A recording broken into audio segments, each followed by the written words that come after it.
Billion Dollar Babies, ένα άλμπουμ το οποίο βγήκε κατά τη διάρκεια μιας μεγάλης τουρνέ που έδωσε ο Alice Cooper και ήταν αυτή που εγγενίασε και το θεατρικό στυλ του Alice Cooper, ένα στυλ το οποίο θεωρείται από τα καλύτερα και τα πιο αυθεντικά που εμφανίστηκαν ποτέ στο rock and roll και ονομάστηκε glam rock.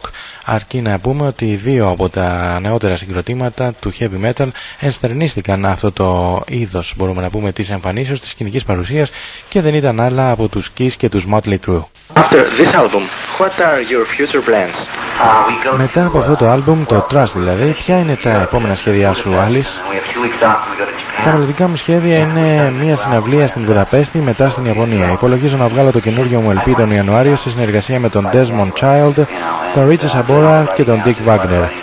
Θα ηχογραφήσουμε 30 περίπου τραγούδια, από τα οποία θα επιλέξουμε τα 10 για το νέο μας LP, το οποίο θα κυκλοφορήσει, όπως είπα και πριν, τον Ιανουάριο. Sambora, I think I might be doing some writing with Steve Vai, a lot of different people, and some of the guys in my band, so, you know, it's gonna be, we're gonna write at least 30 songs and then narrow it down to 10 songs. That's what we did with Crash. Επόμενο τραγούδι από τον Alice Cooper σήμερα, Be My Lover.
Ο Alice Cooper λοιπόν, ένας Alice Cooper πολύ διαφορετικός από αυτόν που έχουμε γνωρίσει σήμερα και στη σκηνή αλλά και στα άλμπουμ. Να πούμε με τη σειρά τους δίσκους τους οποίους κυκλοφόρησε στην πρώτη περίοδο τουλάχιστον, πριν αλλάξει όλα τα μέλη του συγκροτήματος με τα οποία ξεκίνησε. Ήταν το Pretty's For You, το πρώτο του LP, το Easy Action, το Love It To Death, το Killer, το School's Out, το Billion Dollar Babies, το Mask of Love.